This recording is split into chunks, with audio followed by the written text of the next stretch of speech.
என்றும் நான் செல்ல மாட்டேன்.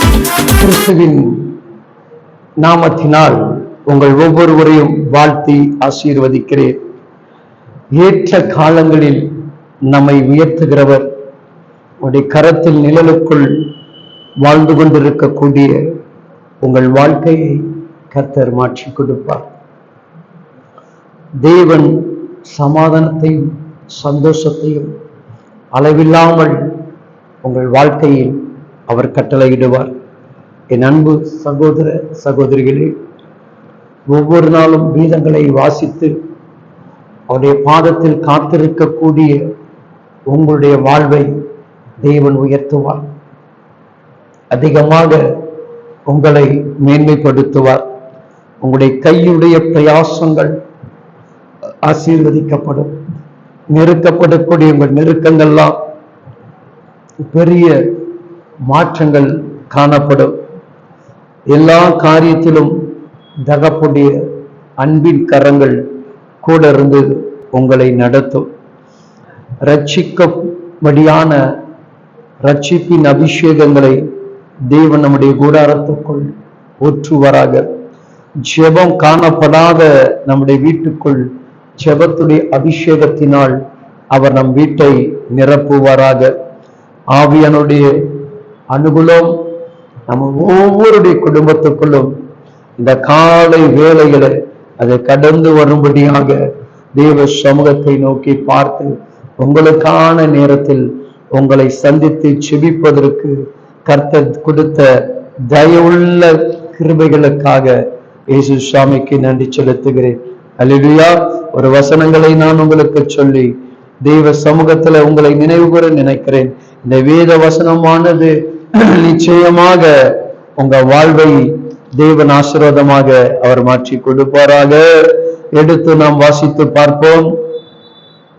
ஏசாயா 45ஆம் அதிகாரத்தில் 4வது வசனங்கள் இவ்விதமாக சொல்லுகிறது.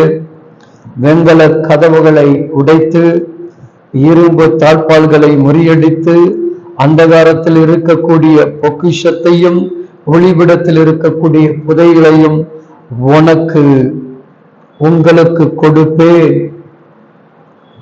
என் தாசனாகிய, அழகா சொல்றார் பாருங்க, என் தாசனாகிய எபினேசர் நிமித்தமாக நான் தெரிந்து கொண்ட எபினேசர் குடும்பத்திற்காக நான் பெயர் சொல்லி அழைத்த எபினேசருக்காக நீ என்னை அறியாத இருந்தாலும் என் நாமத்தை எபினேசரே உனக்கு உன் குடும்பத்துக்கு நான் வெளிப்படுத்துகிறேன். அல்லேலூயா.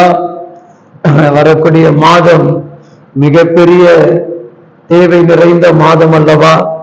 அந்த மாதத்துல நம்முடைய பிள்ளைகளுக்காக ஆடைகள் எடுக்கக்கூடிய மாதம் அல்லவா? எனக்கு கூட வரக்கூடிய மாதம் விசேஷமான ஒரு மாதம் தான். இந்த மாதத்துல நாங்களும் கர்த்தருடைய தயவுள்ள கரத்தினால் 1ஆம் தேதி ஒரு அபிஷேக கூட்டத்தையும், இந்த மாசம் முடிவில் 30ஆம் தேதி ஒரு கூட்டத்தையும் மரகத மாளிகளை நடத்த தேவன் அனுகூலம் செய்து கொண்டிருக்கிறார்.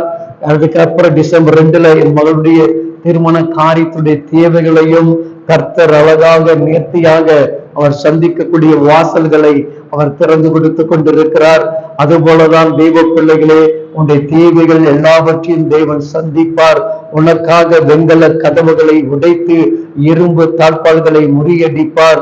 உன்னுடைய பொக்கிஷங்கள், உனக்குண்டான ஆசீர்வாதங்கள், உன் குடும்பத்துக்குண்டான ஆசீர்வாதம், உன் கணவருக்கு உண்டான ஆசீர்வாதம், உன் பிள்ளைகளுக்கு உண்டான ஆசீர்வாதத்தை ஒருவரும் பறித்து கொள்ள கூடாதபடி அவர் தம்முடைய கரத்தின் கிருபையினால் உங்களை ஆசீர்வதிக்க விரும்புகிறார். இந்த ஆசீர்வாதம் உங்க மேல வரப்போது சகோதரா. இந்த ஆசீர்வாதம் உங்க சிரசின் மீது இறங்க போகிறது. உன் வீடு நிரம்பி வழியக்கூடிய தேவனுடைய ஆசீர்வாதப்பட்ட அன்பு நிறைந்த வீடாக மாறப் போகிறது. இந்த நாளில் உன்னுடைய வாழ்வை அடைக்கப்பட்ட கதவுகள் திறக்கப்பட போகிறது. உன்னை உயர முடியாதபடி தடை செய்திருக்கிற தடை கற்கள் கர்த்தர் அகற்ற போகிறார். இதோ ஒருவன் உனக்கு விரோதமாக எழும்பி வரும் பொழுது அவனை தேவன் அதமாக்கக்கூடிய அபிஷேகத்தை மேல ஊற்றுவார். அவன் கண்கள் பார்க்கும்படியாக, அவன் கண்கள் உன்னை பார்த்து கொண்டே இருக்கிற வேளையில தேவன் உன்னை அளவில்லாமல் ஆசீர்வதித்து உயர்த்துவார். உன் சொந்த பந்தங்களுக்கு முன்பாக, உன் உறவுகளுக்கு முன்பாக இன்னும் பரலோக தேவன் உன்னை மேன்மைப்படுத்துவார். நீங்க குறுகி போயிட்டு என்று நினைக்காதே, தலை குனிந்து கொண்டிருக்கிறது நினைக்காதே. தேவன் உனக்கான வாசலை திறக்கிறார். உனக்கான கதவுகளை கர்த்தர் உடைத்து எறிகிறார். கட்டப்பட்ட கட்டுகள் அறுக்கப்படுகிறது. இன்றைக்கு உன் தரித்திரத்தை கர்த்தர் நீக்கி உனக்கு செழிப்பு என்கின்ற ஒரு கிருபையுடைய ஆசீர்வாதத்தை பரிசுத்த ஆவினர் கட்டளை இடுகிறார். உன் வியாபாரங்களில் ஒரு வருமானத்தை கர்த்தர் அளவில்லாமல் ஊற்றப் போகிறார். இதோ உன் தடைகள் நீங்குகிறது சகோதரா. ஒரு கரங்களை தட்டி கர்த்தருக்கு நன்றி சொல்லுங்க. உங்கள் படைத்த இயேசு சுவாமிக்கு தலைக்கு மேல ஒரு கரம் தட்டி என் வாழ்வில் இருக்கக்கூடிய எல்லா நுகத்தையும் தேவன் உடைத்து இன்றைக்கு என் கரங்களுக்குள்ள நிறைவான ஆசீர்வாதத்தை கொடுக்கும்படியாக எனக்கு அடைக்கப்பட்ட வெண்கல கதவுகளை உடைக்கிறார். எறும்பு தாழ்பால்களை முறியடிக்கிறார்.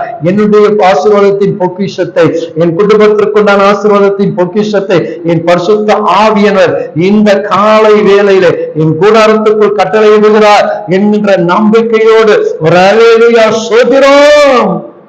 சோத்திரம் ஆண்டவரே, பரிசுத்த ஆவியானவரே உமக்கு சோத்திரம் அப்பா. என் குடும்பத்துக்கு நான் ஆசீர்வாதத்தை நீர் கட்டளையிட்ட கிருபைகளுக்காக சோத்திரம். உன் விசுவாசம் இப்போது கிரியை செய்து கொண்டிருக்கிறது. உன் விசுவாசம் ஜெபம் இப்போது உனக்கு அற்புதம் செய்து கொண்டிருக்கிறது. பயப்படாதே, தேவன் கூட இருந்து இந்த நாள் முழுவதும் உன்னை ஆசீர்வதிப்பது மாத்திரம் உன் ஜீவன் இந்த பூமியில் வாழும் நாள் வரைக்கும் உன்னையும் உன் குடும்பத்தை அளவில்லாமல் ஆசீர்வதிப்பாராங்க. ஆமென். கர்த்தர் கூட இருக்கிறார். பயப்படாதீர்கள். God bless you.